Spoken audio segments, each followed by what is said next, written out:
Bom dia, novo dia, nova leitura aqui no nosso Mabook Club, ou a comunidade ligada à arte, criatividade e empreendedorismo, que tem esse projeto aqui de leitura, um Mabook Club, em que a gente faz leituras comentadas como essa. A gente tem o nosso livro Leitor Supremo para você dar um novo passo na sua leitura. Aqui fala sobre curadoria, retenção, fala sobre dicas de leitura, ferramentas, como fazer para você se lembrar e como colocar em prática, por exemplo, com uma listagem de livros para você começar, livros pequenos, livros objetivos, livros de ficção, livros de não ficção, pessoas para seguir e muito mais. Então, um livro muito objetivo, muito claro e direto ao ponto.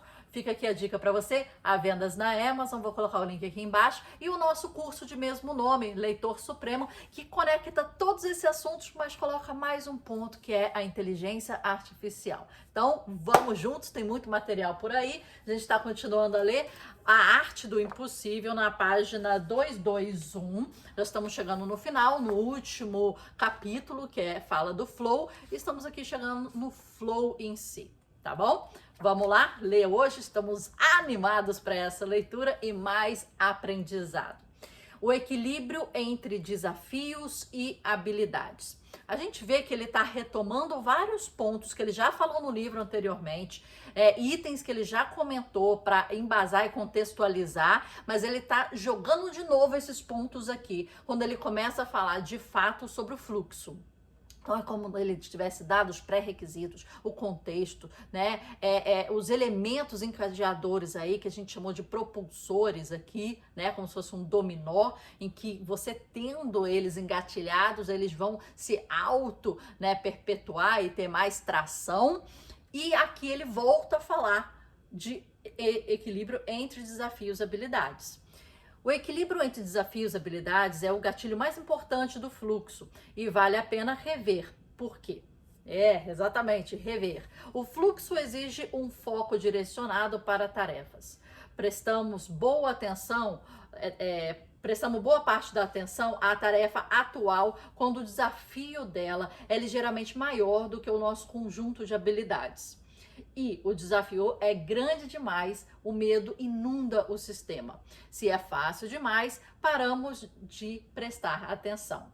O fluxo aparece próximo ao caminho do meio emocional, mas não nele, entre o tédio e a ansiedade, no que os cientistas chamam de canal de fluxo. É o ponto onde a tarefa é difícil bastante para nos esticar, mas não a ponto de nos arrebentar. Este ponto ideal também mantém a atenção direcionada para o presente. Quando o desafio está firmemente dentro dos limites de habilidades conhecidas, ou seja, já fiz isso antes e tenho quase certeza que posso fazer novamente. O resultado é predeterminado.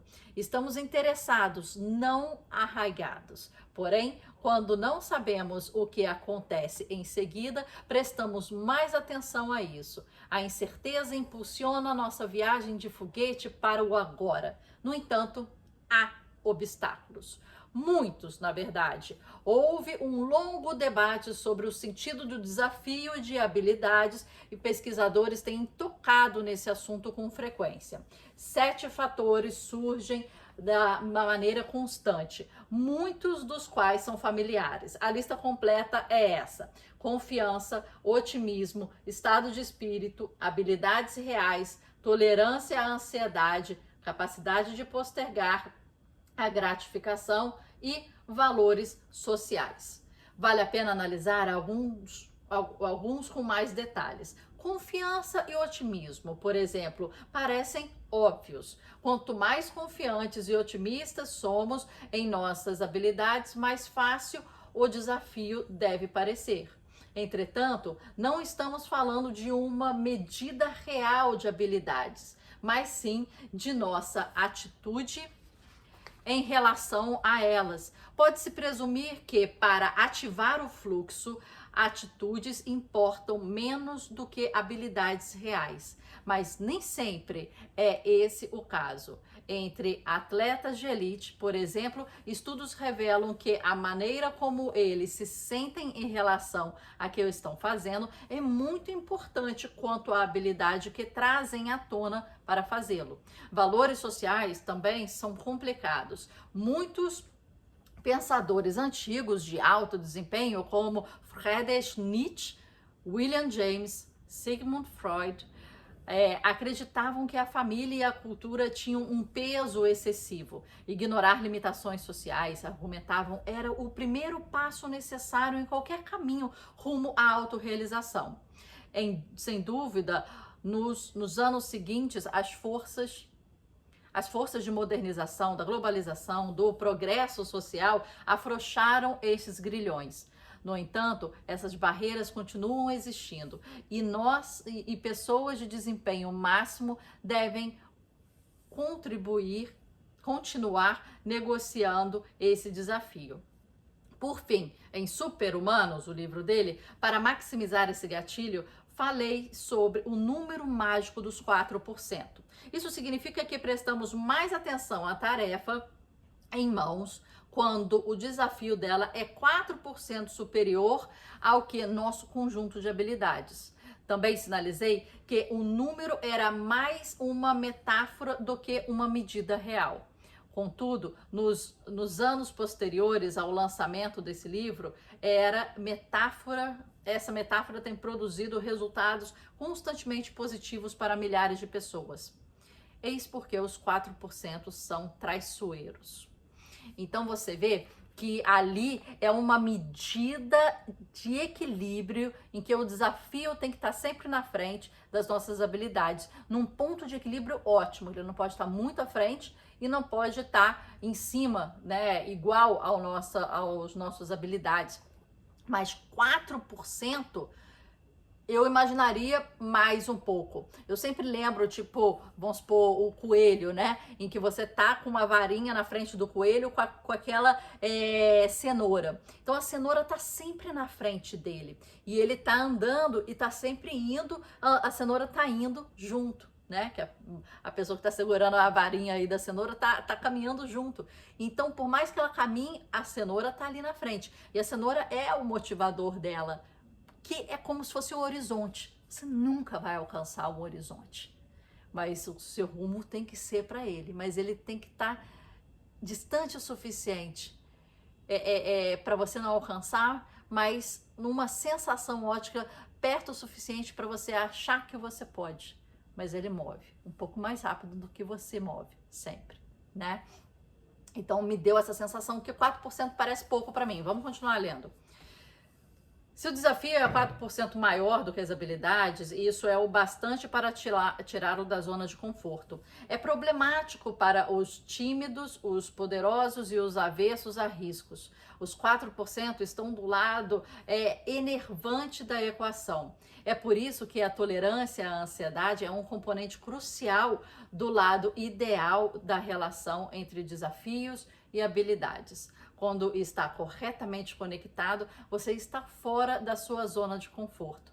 Portanto, aprender a se sentir confortável no desconforto é obrigatório. Para os agressivos, pessoas de personalidade tipo A, descobrimos o oposto. Os 4% são pequenos demais para serem importantes. Superdotados em busca de adrenalina enfrentarão desafios 20, 30, até 40% maiores do que suas habilidades, simplesmente pela emoção do progresso.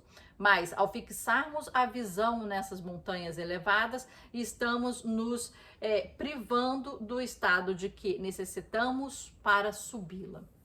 Isso não significa deixar de definir os objetivos elevados e árduos. Basta dividi-los em etapas factíveis que possam se tornar objetivos claros. O que é um objetivo claro, perfeito? Aquele que o desafio é 4% maior do que suas habilidades. Por exemplo, Quando estou escrevendo um livro, enfrento a questão da minha contagem de palavras diárias.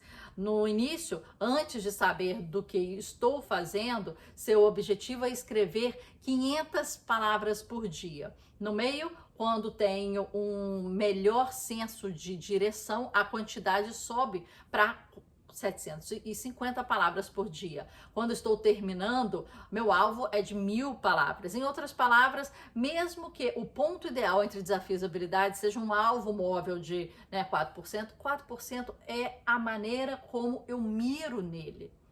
Para aplicar isso na sua vida, basta pensar nas tarefas mais importantes que você encara no seu dia e se perguntar se está sobrecarregado ou subestimado. O desafio é grande demais? Pensar nele gera ansiedade em excesso? Se for esse o caso, divida em tarefas menores e alivie o fardo. Se é o oposto e você acha que o desafio é à frente, não está muito estímulo, deixe-o mais difíceis. Exija mais excelência a si mesmo. De qualquer modo, ajuste as tarefas que você fez em um dia, para que cada uma delas incida sobre o ponto ideal entre desafios e habilidades. Gatilhos externos. Gatilhos externos são gatilhos ambientais ou características do mundo que nos cerca, que nos impulsionam mais a fundo no fluxo. Existem 4 no total, embora todos tendam a funcionar da mesma maneira, estimulando a dopamina, neuropinefrina em nosso sistema, aumentando o foco e arrumando-nos para a zona. Vamos lá. Página 224, continuando aí. Grandes consequências. Grandes consequências são ameaças que nos espreitam no ambiente que nos cerca. Pode ser um CEO entrando numa sala de reunião, um soldado se esgueirando por trás das linhas inimigas ou um surfista remando no oceano. Em todos os casos, o perigo é uma característica embutida na experiência. E o perigo ajuda a nossa causa. O perigo aumenta a quantidade de neuropinefrina e dopamina em nosso sistema. Na verdade, a ideia geral de ondas de adrenalina é imprópria.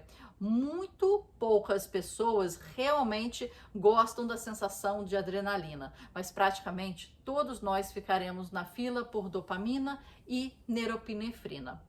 Também é válido distinguir as grandes consequências do aumento do risco necessário para manter esse equilíbrio, entre desafios e habilidades. No lado de desafios e habilidades da moeda, o risco está mais relacionado a uma abordagem interna à tarefa em mãos do que a uma característica externa encontrada no ambiente. Como escritor, se estou sendo excepcionalmente vulnerável e verdadeiro em uma obra em prosa, estou um pouco fora da zona de conforto e aplicando o equilíbrio entre desafios e habilidades da maneira correta. Se decido carregar meu laptop até o pico de uma montanha alta e escrever empoleirado à beira de um penhasco, isso seria um ambiente de grandes consequências. É claro que também é possível reunir esses gatilhos, ou seja, um esquiador em uma encosta íngreme de verdade, um ambiente de grande consequência, tentando saltar de um penhasco, um modo de ampliar o equilíbrio entre desafios e habilidades. É um gerente de um nível médio que decide lançar uma ideia nova, uma mudança de equilíbrio de habilidades, e desafios em uma reunião com toda a empresa, um ambiente de grande consequência. É importante salientar que o gatilho de grande consequência não precisa de riscos físicos. Você pode se colocar em ambientes sociais, criativos, intelectuais mais arriscados. Pergunte a qualquer médico em treinamento. A faculdade de medicina é um ambiente intelectual de grande consequência. Riscos sociais são um gatilho fantástico para o fluxo. O cérebro precisa do perigo social para as mesmas estruturas com que processa o perigo físico. e por motivos evolutivos sólidos. Até pouco tempo atrás, fazer parte de uma comunidade é o que nos mantinha vivos. Volte 300 anos, irrite os vizinhos e acabe banido ou exilado. Essa era a pena capital. Ninguém sobrevivia sozinho. Portanto, o cérebro trata o perigo social como um perigo mortal, porque até pouco tempo atrás, essa era exatamente isso que ele era. Esses fatos também nos dizem algo a respeito das empresas do Vale do Silício e seu lema sobre o fracasso rápido. Esse lema gera um ambiente propício para as consequências, o que o torna um ambiente de fluxo elevado. Se os funcionários não têm espaço para fracassar, então não têm capacidade para assumir riscos. No Facebook, há uma placa pendurada na escada principal onde lê-se: mova-se rápido, quebre coisas. Mova-se rápido, quebre coisas. Esse tipo de atitude é crucial para qualquer inovação cultural. Se você não está incentivando o risco, está negando acesso ao fluxo, que é a única maneira de continuar impulsionando a inovação. Como explica Ned Holloway, psiquiatra de Harvard, em Super-Humanos, ele referencia esse livro dele o tempo todo, né? Para atingir o fluxo, é preciso estar disposto a correr riscos. O apaixonado deve despir sua alma e assumir o risco da rejeição e da humilhação para entrar nesse estado. O atleta deve estar disposto a correr o risco de se machucar, até de perder a vida para entrar nesse estado. O artista precisa estar disposto a ser desprezado, preterido pelos críticos e ainda seguir em frente. As pessoas comuns, como eu e você, precisam estar dispostas a fracassar, parecer tolas, quebrar a cara se quiserem entrar nesse estado. Olha, é isso mesmo. Essa questão de entender os ambientes de grandes consequências e assumir riscos no medo de fracassar. E a coisa aqui de mova-se rápido, quebre coisas, é um tipo de mote que tem em todos os lugares, né? Tipo teste rápido, né? Fracasse rápido, né? Que a gente vê em vários outros lugares. Página 225, ambiente rico. Então a gente viu aqui ambientes e situações de grande consequência, que inclua risco, né, e responsabilidade. Agora, o ambiente rico. O último gatilho, o próximo gatilho do fluxo é o ambiente rico. Esse é um combo de 3 distintos gatilhos: novidades, imprevisibilidade e complexidade. Esses 3 lançam dopamina em nossos sistemas e, consequentemente, captam e prendem a atenção de modo bastante semelhante ao risco. Abordaremos um de cada vez. Novidade é uma das experiências favoritas do cérebro. Como já aprendemos, na verdade, existe uma rede inteira, a rede de proeminência, voltada para a detecção de uma perspectiva evolutiva. Isso faz muito sentido. A novidade poderia mostrar que ou há perigo ou oportunidades à espreita de nosso ambiente, já que ambos são fundamentais para a sobrevivência e o cérebro prioriza a informação. Imprevisibilidade significa que não sabemos o que acontece em seguida, assim prestamos atenção extra ao depois. Um trabalho realizado por Robert Sapolsky, de Stanford, revela que o pico de dopamina produzido pela imprevisibilidade, sobretudo quando acoplada à novidade, é muito próxima à quantidade do pico produzido por substâncias como a cocaína. É um aumento de quase 700% de dopamina, o que leva a um acréscimo enorme no foco e tende a nos conduzir direto a esse fluxo.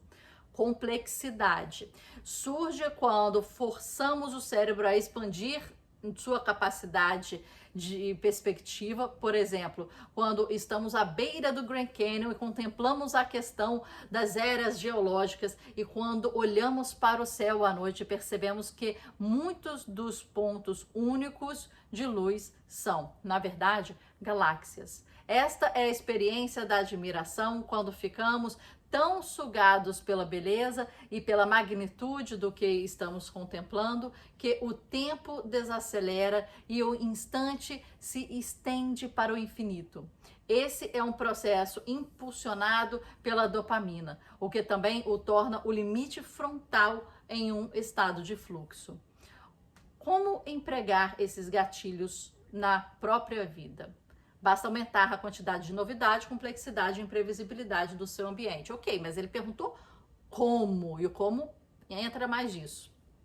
Mas como aumentar a novidade? Como aumentar a complexidade? Como aumentar a previsibilidade?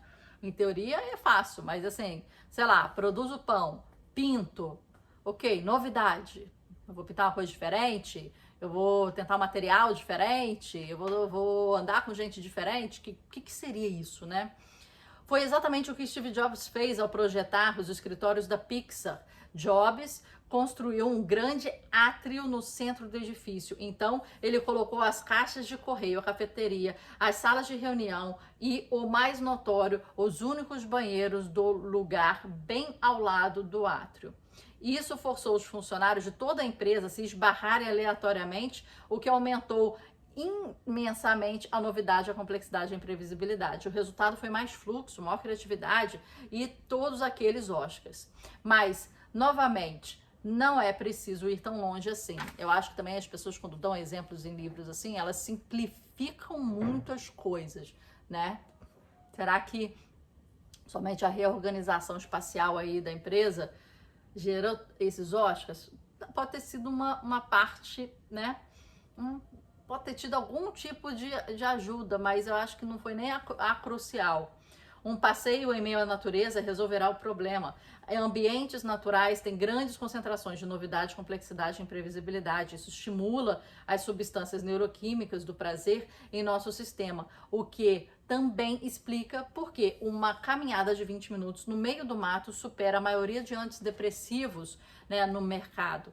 Também podemos ativar esses gatilhos por meio da leitura ou ao decidir trabalhar num café longe de casa, ou ambas as coisas. Sempre que estou tentando aprender algo novo, por exemplo, carrego meus livros pelas ruas. Novidade, complexidade, imprevisibilidade num ambiente novo estimulam o fluxo, e o fluxo faz com que seja muito mais fácil aprender esse tema. Paramos aí na página 227. Eu acho interessante, né, quando ele coloca esses pontos, né, de novidade. E aqui ele falou assim, de repente, uma caminhada de 20 minutos no meio do mato supera a maioria dos antidepressivos do mercado, né? E tem uma tendência muito grande, que até a gente comenta aqui no nosso livro, né, que ele se chama earthing ou grounding, quer dizer, é basicamente super simples. Mas hoje em dia, urbanos do jeito que estamos, às vezes a gente não tem certas experiências que deveriam até ser, às vezes, diárias, como colocar o pé pelado, o pé sem meia, o pé sem sapato, sem chinelo, no chão, na terra, né? Isso é o grounding ou earthing, né? Você ter o contato com a sola do seu pé e estar presente à natureza e conectar aquilo à sola do seu pé. Então eles começam a explicar qual é a importância disso e como é que isso potencializa o seu bem-estar, a sua sensação de calma, a sua criatividade, porque ela conecta você ao ritmo, às frequências, aos fluxos do universo. Porque hoje em dia a gente anda assim, né? Eu tô olhando aqui para baixo, eu tenho uma meia e um calçado. E de baixo um cimento, né? Como é que fala? Não é um cimento, é uma placa aí de alguma coisa aqui no chão, entendeu? Então, assim, que não é terra, né? Que é alguma coisa sintética, né? Possivelmente. Então, assim, a gente não coloca o pé no chão. Quando eu saio para correr, para andar, não tô com o pé no chão, né? Eu não sou uma pessoa que não ando com o pé no chão em casa, mesmo se andasse, não é isso que o earthing ou o grounding está falando. É importante ter momentos constantes de você ter contato com o mundo, né? Com a natureza, com a terra, com o solo. Esse que é o ponto. Por isso que ele fala que é até mais importante que alguns antidepressivos, ele é natural. É só você se conectar. Esse que é o ponto, né? Às vezes a gente está cada vez mais conectado, né, na internet, digitalmente, mas às vezes está se desconectando da nossa relação com o mundo, com a terra, com a natureza, com o verde, com o solo, né? E a gente está se conectando ainda mais de uma forma mais rápida, mais ágil, mais superficial, mas a gente está esquecendo da outra conexão a qual somos mais naturais ou naturalmente ligados, né? Então essa é uma das técnicas que a gente tem aqui, a gente explica em detalhes isso, né? Por quê, como é que funciona, como é que a gente indica, mas é você ter contatos com o chão e a natureza constantemente. Bora lá, terminamos na 227, continuamos amanhã a leitura e muito obrigada aqui por continuar. Se você ainda não curtiu o nosso canal, não seguiu o nosso canal, uma coisa tão pouca, mas vale muito pra gente trabalhar e continuar trabalhando para trazer cada vez mais conteúdos interessantes, convidados interessantes no nosso podcast e ter trocas cada vez mais ricas, né, num ambiente rico para você. Então, curte, escreva, comenta, siga, tanto aqui no YouTube quanto no nosso Instagram. Faça parte dessa caminhada, dessa jornada. Tá fácil para você, tá de graça aqui o nosso bate-papo, a nossa interação. O livro tá super barato lá na Amazon. O nosso curso é super barato para você, pelo que a gente entrega. Você não vai encontrar nenhum curso assim, eu te garanto. Confie em mim, veja aqui o nosso material. Todos os links vão estar abaixo. Até amanhã, de novo, lendo esse livro que a gente já tá quase no fim. Bora?